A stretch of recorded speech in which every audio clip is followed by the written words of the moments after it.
그다음 두 번째 또라이 임성근입니다.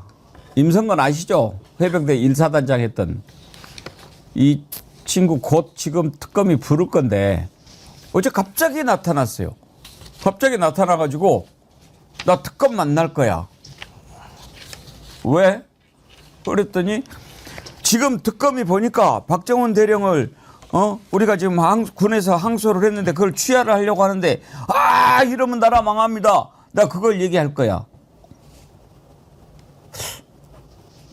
이 상태 많이 안 좋죠. 그리고 막 엘리베이터 타고 올라갔어요. 올라가지고 특검 만나러 왔다고 그러니까 그 관리인이 가만히 있겠습니까? 내려가라 하니까 내려왔어요. 그래가지고 소리를 쳐서 못 만나. 이런 애가 해병대 사단장을 했다. 믿겨지십니까? 믿어지세요? 그 임성근이 하는 얘기 한번 들어보시죠. 있는 예비역 장성으로서 이명영 특검을 본격적인 수사 개시 전에 직접 뵙고 이명영 특검의 이 같은 시도가 향후 한국군에 얼마나 치명적이고 파괴적인 영향을 초래할 것인지를 설명드리고자 합니다. 1층 올라가는데 건물 관리인께서 고성으로 나가시라고 계속 말씀도 하시고 좀 더 좀 생각을 해보고 다음 스텝을 밟아야 되겠다. 스텝을 밟아? 아니 뭐 여기가 무도장이에요. 웬 스텝을 밟아요. 뭐 춤추냐? 아니 그리고 지금 특검을 만날 수 있을 거라고 생각하고 지금 저기를 갔단 말이에요. 우리가 그 국회에서 나와서 진술하고 뭐 여기저기 봤을 때 그 군복 입고 머리 짧은 모습 보다가 지금 머리 길러서 안경 쓰고 지금 저런 모습 보니까 싼 사람같이 느껴지는데 그 본질은 변하지 않았네요. 완전 황당함 그 자체 아닙니까 지금 저런 발언이? 근데 김종호 원장님 쟤 왜 저래요? 그러니까 저는 얘는 뭐지? 저보다 나이가 좀 어리더라고요 보니까. 네. 그러니까 제가 볼 때는 기본적으로 말씀하신 것처럼 상식이 없는 그러니까 상또라이인 거죠. 그러니까 얘기가 뭐냐? 뭐 한국군에 얼마나 치명적이고 파괴적인 영향을 초래할지. 그러니까 예를 들면 항명했다고 자기 믿는 거잖아요. 항명을 한 사람에 대해서 항소를 취소하게 되면 군령이 쓰지 않는다 뭐 이런 주장을 하는 것 같은데. 항명을 했다고 믿는 게 아니고 만약에 그게 항명이 아니라고 하면 지가 걸리니까. 그러니까 근데 1심이 무죄가 났잖아요. 네. 항명이 아니라고 얘기를 했는데, 그러니까 제가 볼 때는 끊임없이 정치적인 싸움들을 해대고 있는 거고, 저는 이 정도 상황이면 조용히 있을 것 같거든요. 오히려. 근데 얼굴을 비친 거잖아요. 네. 그러니까 내가 바로 그 사람이야. 그러니까 수사 대상이 지금 나 수사라고 지금 특검 공간에 지금 뛰어들어간 거랑 마찬가지 상황이잖아요. 저는 이 정도 상황이라면은 이 사람은 이해하는, 그러니까 해석의 대상이 아니다. 그냥 또라이는 지켜볼 대상이다라는 생각이 들어서 저도 모르겠어요. 저도 이런 사람을 지금까지 근래에 윤석열, 김건희는 그래도 그나마 뭐 이런 저런 상황적 설명이 가능한데 임성근은 저기를 어디라고 가지? 전 그래서 이건 뭐 해석해 주실 분이 있나요? 저는 해석이 안 돼요. 제 발로 기어 들어오는 저 모습을 보여준다라는 게, 그러니까 본인은 뭐 도주의 우려도 없는 사람이고 나는 수사에 앞으로도 협조할 사람이고 나는 이 사건 자체를 우리 군을 위해서 진정성을 가지고 대하는 사람이다라는 걸 보여주는 일종의 언론 플레이를 하고 있다라고 저는 봐야 되겠죠. 이것도 뭐 저는 사실은 법적으로 조언을 법률 대리인에게 받아서 하는 행위라고 저는 봤기 때문에 황당하긴 한데 이 모든 행위는 굉장히 정치적이고 법적으로 움직이는 거로 봐야 되겠죠. 아무튼 다음 스텝은 다음 스텝. 다음 기대가 스텝. 됩니다. 캉스님이요. 특검 리허설하고 있네. 정말 어처구니가 저건 좀 이 상태로는 제가 저를 좀 안 좋은 것 같아요. 그 좀 어떤 심리일까요, 저게? 아니 우선은 저런 사람이 별 2개 달고 해병대 1사단장을 했었다는 게 한국군의 치명적이고 파괴적인 상황을 대변하는 거죠. 사실은 실전 경험 한 번도 없이 그냥 자리 지키고 또 높은 사람한테 잘 보이려고 자기 부하장병들을 위험 속에 빠뜨리다가 불행한 사고가 났는데 그걸 또 덮고 본인은 살아남기 위해서 구명 로비하다가 이 사단이 난 거잖아요. 그런 거 보면 진짜 군 장성 선발할 때 과연 정말 개개인의 능력이 객관적으로 평가받고 있는 건가? 왜냐하면 우리 군은 현실적으로 실제 전투 능력이나 이런 것을 평가받을 수 있는 기회가 없단 말이죠. 그러다 보니까 이게 군 인사가 과연 여태까지 어떻게 돌아간 건가라는 그 회의감이 들어요. 저런 사람들 보면 그 좀 속된 표현으로 딱 그 얘기가 떠오르잖아. 똥별. 정말 똥별인 거지 저런 사람들이. 근데요, 이런 생각도 우리가 한번 해봐야 됩니다. 물론 쟤는 완전 또라이라서 상태가 안 좋으니까 저랬을 건데, 우리가 영화 같은 거 보면 말이죠, 박영식 앵커님. 네. 말도 안 되는 짓을 할 때는 다른 목적이 있을 수가 있거든요. 네. 예를 들어서 무슨 뭐 탈옥 영화 같은 거 보면 갑자기 막 저쪽에서 막 서로 치고받고 싸우거나, 예를 들어서 막 옷을 벗고 미친 짓을 하면 그쪽으로 딱 시선이 쏠리니까 그 틈을 이용해서 탈옥을 한다든지 무슨 어떤 일을 꾸미지 않습니까? 그럼 이자가 이렇게 완전히 누가 봐도 또라이 짓거리를 할 때는 혹시 뭐 또 다른 꿍꿍이가 있어서 시선 돌리기용으로 이런 것은 없을까요? 실제 뭐 그런 의도가 있을 거라고 또 봐야 되겠네요. 그러니까 제가 앞서 말씀드린 것처럼 저런 행동을 하는 데는 당연히 목적이 있지 않겠냐. 근데 그 목적이라는 거는 나는 그 수사가 개시가 되면 정식으로 소환에 응할 마음이 있다라는 것을 이제 드러내면서 뭐 도주의 우려도 없고 나는 증거인멸을 할 사람도 아니다. 라는 식으로 어쨌든 보여주는 거지만, 다른 한편으로는 이 사건과 관련돼서 진술을 누군가와 짜맞추려고 이미 하고 있었던 와중이었는데, 이제 그런 것들을 가리기 위해서 이렇게 표면적으로 내가 수사에 다른 의견을 가지고 있다. 나는 충분히 특검 조사에 응할 마음이 있다. 라는 식으로 직접 방문한 모습을 보여줌으로 인해서 다른 행동을 또 가리기 위한 것일 수도 있겠다. 뭐 이런 생각 듭니다. 지금 김건희 특검과 관련해 가지고는 우리가 주가 조작, 뭐 최병 순직 이런 거 저런 거 다 지금 궁금하지만 사실 마약 관련된 게 제일 궁금하거든요. 도대체 이게 규모가 어느 정도일까, 어디까지일까? 마약과 관련해서는 이종호는 관련이 없을까?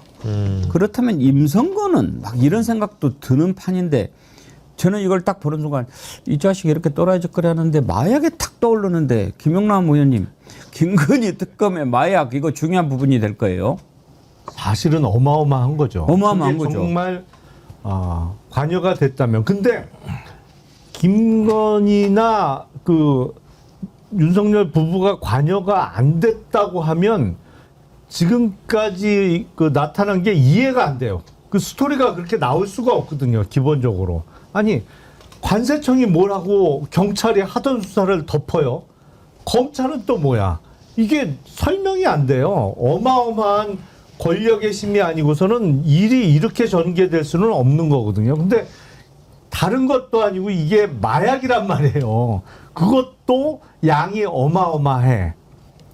그때 초반에 보도 나왔을 때 제가 소매가로 계산해 보니까 이게 한 4천억, 5천억쯤 되더라고요. 근데 그 백경정의 말에 의하면 그보다 훨씬 많다는 거잖아요. 그 소매가로 계산하면 지금 조가 넘어가게 생겼어요. 1조가 넘어가는 그 금액인데, 이건 뭐지? 그렇다면 어마어마한 권력이 여기까지 손을 대려고 했던 건가? 그러면 윤석열 정부 들어서서 그렇게 마약과의 전쟁을 막 선포하고 마약 사범을 일망타진하겠다고 막 엄포를 놓고 뭐 그런 활동을 한 게, 만약에 이 권력 핵심부의 관여가 사실이라면, 아니 그림이 그렇게 그려지는 거잖아요. 마약 판매선에 다른 거는 다 때려잡아. 마약과의 전쟁을 통해서. 그러면 독과점이 되는 거잖아요. 그러면 독과점은 이익이 훨씬 많이 늘어나죠. 아니 50만 원 받던 거 100만 원 받아도 공급이 여기밖에 없다고 하면 가격 결정권은 독점권을 가진 사람한테 가는 거니까. 이게 정말 생각하기도 끔찍할 정도의 흉측한 일인데, 그게 아니라면 이게 설명이 안 된단 말이죠. 이게 다른 사건, 예를 들어서 뭐 어디서 산업재해가 났어, 아니면 누가 뇌물을 받았어, 수사기관에 이런저런 청탁이 들어올 수 있습니다. 이것 좀 잘 좀 처리해달라. 아니면 최대한 선처해달라. 하지만 그런 부탁이 부탁하는 사람도 차마 입이 부끄러워서 얘기할 수 없는 사건 유형이 대표적인 게 바로 마약사범이에요. 근데 이게 왜 저렇게 돌아갔을까? 수사가 하다가 중단되고 방해받고 수사팀이 해체되고 수사를 주도하는 사람은 갑자기 좌천되고, 이거 만약에 실상이 드러나고 권력 최고위층의 개입이 있었고 그게 마약을 둘러싼 이권 때문에 그런 일이 벌어졌다고 하면 예. 저는 12.3 계엄 이상의 충격이 올 겁니다. 그러니까 아까 그 규모 얘기하시면서 1조 이런 이야기를 하셨는데 1조를 우리가 쉽게 이야기하지만 이번에 그 광주 공항 이전하는 거 하면서 대통령이 무안군수한테 무안군 1년 예산이 얼마나 되고 그랬더니 6천억 좀 넘더라고요. 한 군의 예산을 넘는 규모 아닙니까? 이게 어마어마한 거죠. 그거를 어떻게 하려고 그랬을까요? 그 말씀하신 것처럼 지금 김건희나 이쪽 집안이 해왔던 게 대부분 권력을 통해서 사적 이익을 추구하려고 했던 거잖아요. 양평고속도로 문제나 ODA 관련해서 캄보디아 문제나. 근데 지금 이 마약 문제 같은 경우도 그런 것과 연관된다면, 근데 우리가 추정하는 이유는 심우정이라는 사람이 인천지검장이었었잖아요. 맞아요. 인천지검장일 때 이 사건이 났던 거지 않습니까? 그래서 그 이후에 이 심우정은 법무부 차관이 되고 검찰총장까지 올라가는 일이 벌어져요. 그러니까 이 마약 문제와 관련해서 수사를 무마하려고 하는 사람들은 다 승진돼요. 영등포 경찰서장 같은 경우도 용산으로 들어가가지고 또 바로 진급되는 일들이 벌어지기 때문에 참 이 시대의 사건에서 소위 가장, 그러니까 경찰 단위에서는 두 번째로 가장 큰 사건을 어떤 파악을 하고 여기에 대한 성과를 냈는데, 그 성과를 낸 사람 같은 경우는 오히려 변방으로 밀려나게 되고 그걸 막은 사람들이 계속 승진했다고 얘기하는 건 매우 큰 이익들을 얻으려고 한 거라는 생각이 들기 때문에 이게 사건이 만약에 이게 본질이 나오게 된다면 제가 볼 때 최정점이겠죠. 아마 이번 정권의 권력형 비리의 최정점 사건일 것이고 그 정점의 끝은 용산이기 때문에 용산의 최종적인 결정을 내릴 수 있는 사람은 두 사람밖에 없다.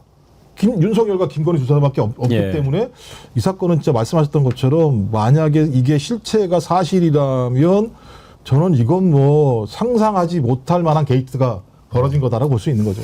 다시 임성근으로 돌아와서 그런데 이야기하다 보면은 김건희가 안 낀 데가 없어요. 그러니까요. 정말. 뭐 모든 사건의 정점에 있네요. 예. 또라이 괴수개야. 그러니까요. 예. 임성근이 저런 짓을 하고 그랬는데 어렵네요님. 박대령이 저런 거 한테 당했으니 그 속이 어땠을까요? 여사님께서요. 저는 지금 박정훈 대령 공판 중앙지법 응원차 가고 있습니다. 지금도 무슨 재판이 있나요? 오늘 재판 있다고 하더라고요. 뭐죠? 항소심 재판. 오늘 항소심 2차 공판. 1심 이차 끝나고 공판. 항소했으니까. 네, 네. 아, 지금 그걸 그 이제 특검에서 이첩 받아가지고 취하하려고 하는 거죠 지금. 예, 항소 그 가능성이 있는 거죠. 네. 취하하면 이제 끝나는 거죠. 네, 일단 특검팀은 오늘 항소심 2차 공판에 가서 이제 보는 겁니다. 임성근 구경의 차오님 재밌는 걸 보내주셨네. 얘는 가정에서 무시당하나? 지금 박정훈 대령도 그렇고 아까 마약도 백혜령 경정도 그렇고 이 윤석열 이 자식들이 제일 나쁜 게 그런 거죠. 정의를 구현하기 위해서 제대로 수사하는 사람들한테 수사를 제대로 못하게 하고 오히려 벌을 줬잖아요. 아니, 세상에 아무리 불의가 판쳐도 이렇게까지 할 수 있습니까? 그 모습이 포착이 됐습니다. 저게 순직한 최혜병의 마지막 모습인데 저 CCTV 영상이 공개가 됐더라고요. 그러니까요. 저 지시를 아까 말씀하셨던 상또라이라고 하는 임성근이 지시를 내렸다는 것 아니겠습니까? 그러니까 저 상황을 보면서 아래에 있는 영관급들이나 그 이하의 지휘관들 같은 경우는 절대 들어가면 안 됩니다. 저기 들어가면 사고 날 수밖에 없습니다라고 얘기했는데 임성근이 거기 내려보낸 가장 중요한 이유는 뭐냐면 위에 있는 권력층 특히 윤석열한테 잘 보이게 저렇게 했다는 거잖아요. 그 전 1년 전 같은 경우도 본인이 장갑차 끌고 나와가지고 소위 수해나 이런 걸 막는 걸 보면서 칭찬받으니까 위에 잘 보이려고 장병들한테 저런 예를 들면 위험한 공간에 내려가라고 지시를 내렸고 내려간 거 사진 잘 찍어가지고 예를 들면 언론에다 보도 잘하게 하라고 얘기했던 거기 때문에 자신의 승진, 자신의 영달을 위해서 소위 이 20살 그러니까 의무적으로 군대에 와야 되는 장병이 목숨을 잃은 사건이었고 그 실체를 밝히려고 했던 박정훈 대령을 다시 또 권력의 방식을 통해서 항명죄로 처벌하려고 했던 사건이어서 더 가슴이 아픈데 저 장면을 보니까 저 현장에 내려가야만 했던 최해병의 마음이 어땠을까? 그리고 저 같이 갔던 장병들이 저 상황에서 얼마나 고통스럽고 두려웠을까? 그리고 저 장병이 저렇게 사라져 갔을 때 옆에 있었던 해병 대원들은 얼마나 큰 트라우마에 갇혀 있었을까라는 생각이 들어요. 그 이후에도 마찬가지입니다만 제대로 치료 안 했잖아요. 저 장병들 트라우마 치료 안 하고 계속 입 다물게만 하려고 했던 일들이 벌어졌었기 때문에 저는 총체적으로 군대가 생명을 등한시하고 자기들의 개인적인 영달과 진급을 위해서만 장병들을 활용했다는 측면에서 이 사건의 실체를 밝혀내는 것들은 어찌 보면 최병 한 장병의 문제가 아니라 우리 전체 군 장병들의 생명과 관련된 문제이기 때문에 저런 화면들을 저희가 보면서 앞으로도 마찬가지입니다만 저런 일이 절대 없도록 법에 대한 응징뿐만 아니라 앞으로 저런 매뉴얼을 잘 만들어서 절대 저런 아픈 죽음이 없었으면 좋겠다 이런 생각을 하게 됩니다. 근데 그 또라이들이 문제가 뭐냐면 그냥 집구석에 처박혀 있다가 비 올 때 잠깐 나와서 춤추고 다니면 그건 괜찮은데 지금 임성근이 하는 거 봤지 않습니까? 갑자기 특검 사무실에 나타나서 나 특검 만나야 되겠다고 하는 거.